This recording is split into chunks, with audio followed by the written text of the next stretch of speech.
Hello and welcome to Casual Buddhism. I'm Cindy Rasicot, your host and author of Finding Venerable Mother. Oh, I have a the now wants to come in, the dog. It's Anyway, okay. It's okay. Yeah, it's fine. And I'm very excited because this month I'm actually in Thailand with Venerable Dhammananda Bhikkhuni. And of course, for many of you who have already seen the show, she's the first fully ordained Theravada nun in Thailand. And I'm so excited today because I have my friend Leslie here, and Leslie makes thangkas. And Leslie, just for the audience, if you don't mind just saying a little bit about what you do, and then you can go into your question, because I think it's really interesting. Thank you. Well, it's an honor and a joy to be here and to get to connect with you, Cindy, and with you, Venerable. I'm so excited. I lived in Dharamsala, India, which is where the Dalai Lama lives and the Tibetan government in exile has established. And I studied for many years. I did an apprenticeship to learn this traditional Tibetan textile art. And so I make the sacred inspirational images of Buddhism and meditational images from pieces of silk stitched together by hand. This piece is a combination of tradition and contemporary art, but so it's a bit eclectic, but that's what I do. Thank you for sharing that. And go ahead and ask your question. Well, it's kind of related to this idea of the traditional and the contemporary. It's related to being eclectic. So I have noticed in the previous sessions when I watch Venerable that you have this beautiful green Tara Tanka behind you. Today we don't see it because you have the background, but from seeing that and also from reading Cindy's book, I don't remember the details, but I remember being touched by that you've had some affinity with Tibetan Buddhism, that you have connections and bring that into your teachings and practice. And I have known friends, many friends who, they become interested in Buddhism, they find their one teacher and they follow that teacher and that tradition and that practice forever, and with great commitment and devotion. And I myself in my character has just always been more eclectic. I draw inspiration from here and there and many different places. Yes. And maybe I should say also not very disciplined in the sense that I hop around a lot. And I just wondered if you would talk a little about your experience in bringing different traditions together, and what the value is in that, and maybe what the drawbacks are, if there are any. Yes, number one, I think it is very humble experience that wherever you draw something from, you recognize it and you honor it. Number one, okay. Number two, I have a story to tell you. I was in the Philippines, at that time I was doing this interfaith dialogue, and I had lots of connection with people from other religion. And this one particular story that I would like to share with you, it's a Catholic sister, and I went to visit her in her nunnery, and you know what I found? She had a sendo. Sendo is a place where you actually go and sit, meditate in the Zen style, but she's a Catholic nun. So I could not add the two together. And then she asked me, suppose if she goes in the marketplace and she found this emerald, a piece of beautiful emerald on the ground, and she picked it up. Isn't that what she should have done? Picked up this beautiful emerald. So when she came across Zen practice, Zen sitting, and it was beneficial for her.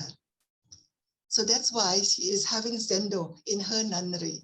You get what I'm trying to convey to you. Yeah. So here in my temple, I have this medicine Buddha. And people said, how come the Buddha is blue? I said, don't believe that Buddha is blue. Do not believe that Buddha is blue. This is only symbol. Buddha don't go around in this blue color, you know, but it is symbolic because the Tibetan people, you know, associate with this stone that you call lapis lazuli. Right. Lapis lazuli is blue in nature, and sometimes you have that gold streak in it, you know, then it makes it even more expensive. Now this lapis lazuli has a medicinal quality. So when Tibetan people want to talk about the medicine Buddha, they associate him with the blue color, Right. which is a healing power. So I have this medicine Buddha in blue in my vihara in another building, you know, not the one that you saw in my background.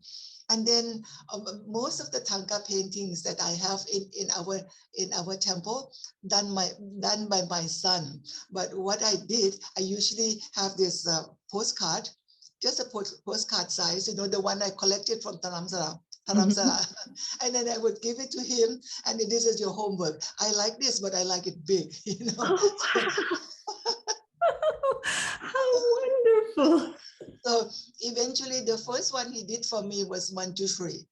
You know, the second one he did for me was the medicine Buddha, then white Tara, then green Tara. Both white Tara and green Tara is in my office. So it depends on which direction I turn. You know, if I turn towards this direction, I would have green Tara in my background. If I turn towards the north, then I would have Tara, white Tara in my background, like that, you know. So then why are you associated with all these Tibetan Thangkas, Tibetan deities, Tibetan bodhisattvas? I said, no, I'm just drawing the energy from them.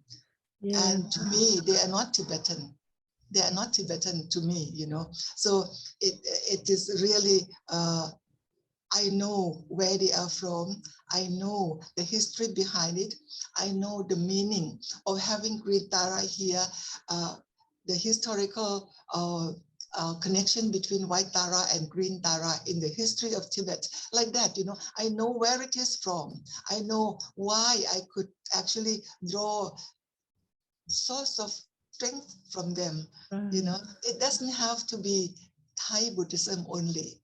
Yes, yes. You know, so yes. so I myself was very much like that Catholic nun, you know, that he said, why, when I found this beautiful emerald, why wouldn't I pick it up, you know? Right. So whatever that you can draw that positive energy, gain your strength from, I draw to my surrounding. That's beautiful. That's beautiful. Thank you so much. I'm so touched by how you can pluck a story out from your memory that is just so perfect to the topic at hand without any preparation. It's just there, and I'm really touched by that. I think this is part of the practice also, that you are in the present. Right now, I am in the present of Leslie, and as we are discussing, that pop up automatically. Beautiful, beautiful. Yes.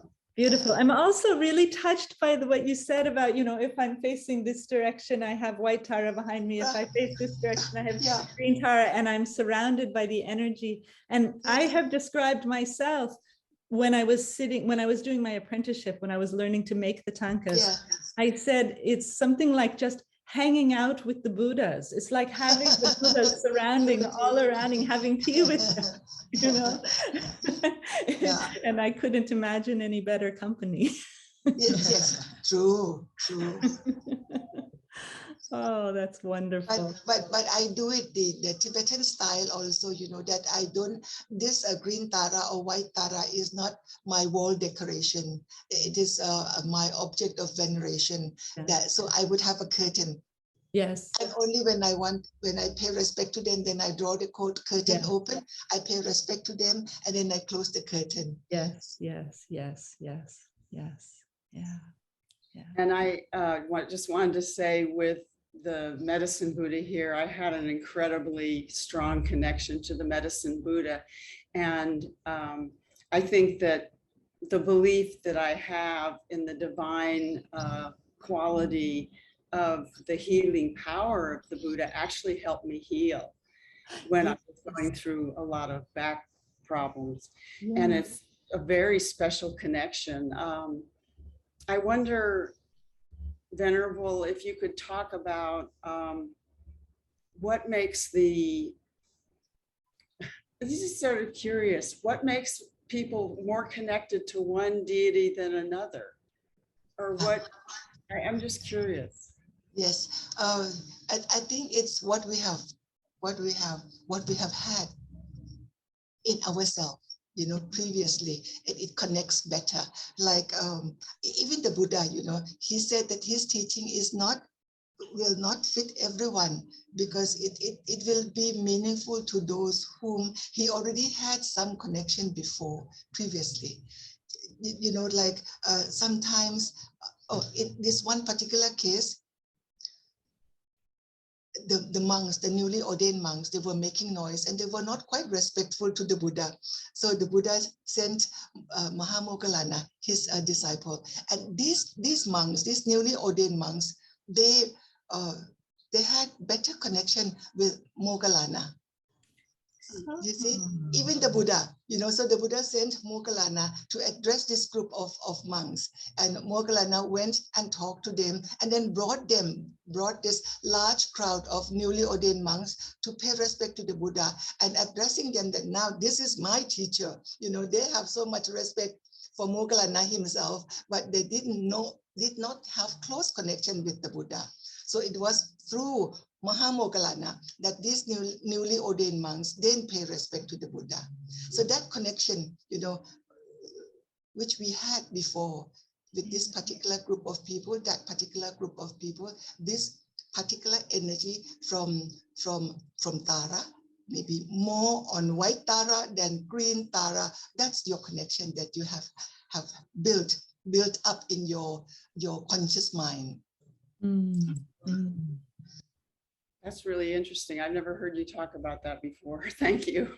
That is interesting. Yeah, I remember. I think you commented, Cindy, in your book about the medicine Buddha and your experience with that, didn't you? Yeah.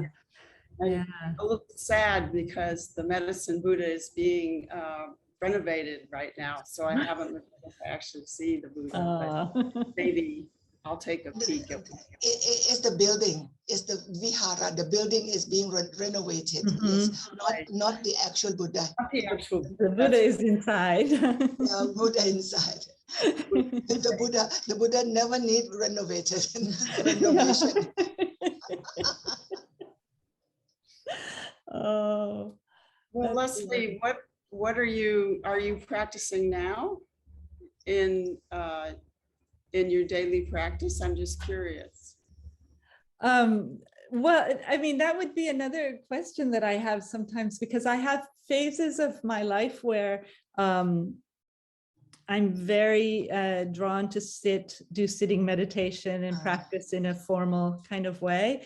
And then I have periods where I'm not doing that. And I would say right now I'm in a period where I'm not doing that. And what I would like to intervene, you are not actually sitting in a, what you call it, traditional way, but as you are petting your cat, there is also a practice going on there. Yes. Right? The practice of compassion expressed. You don't have to be sitting in a formal traditional sitting, but as you pet your cat, that is also a practice of compassion. Yeah. Yes. Thank you. Yes. That was exactly, because what I was thinking, I've long from, I think I was about 14 years old the first time I started meditating and learning about, I don't even know if it was Buddhism or just near to Buddhism, some ideas that came from there. But I've always had a kind of on again, off, a resistant relationship with sitting practice, and so I come in and out, but I always yearn in some way. I'm always staying connected. And in earlier years, I used to think sometimes like I would criticize myself when I wasn't sitting, that like, oh, now you're not practicing. And I think what I realize now is that it just takes different forms. It just takes Yes. different forms in Yes. different times. Yes. Thank you so much for recognizing that. Yes. Yes. Yeah. Very good. Very good connection today, Leslie. Very Very good good. connection. I'm seeing that. That's lovely. A celebration of people. Is there anything else you would like to ask Leslie? No, when can I come visit you? No. Wonderful, you know, right now the gate of the temple is closed, but we will be open after 31st of January. This is again because of this Omicron, you know, so we have to protect ourselves. But otherwise, the temple is always open. But you can always get in touch with us, and we do have this 5 days of silent meditation, or every odd month. Okay. In bracket, providing there is no COVID. Of course. Well, I do hope to meet you in person one day, but I'm really so pleased to have connected today. It's really a joy. Thank you. Thank you so much, Leslie. Thank you, Venerable. And I think that we'll draw our session to a close. And please join us every week, or please choose the episodes that are most relevant to you. We're on YouTube. And you can always get in touch with me via Facebook, cindy.rasicot.author, or my website, cindyrasicot.com. So thank you for joining us today. Sat.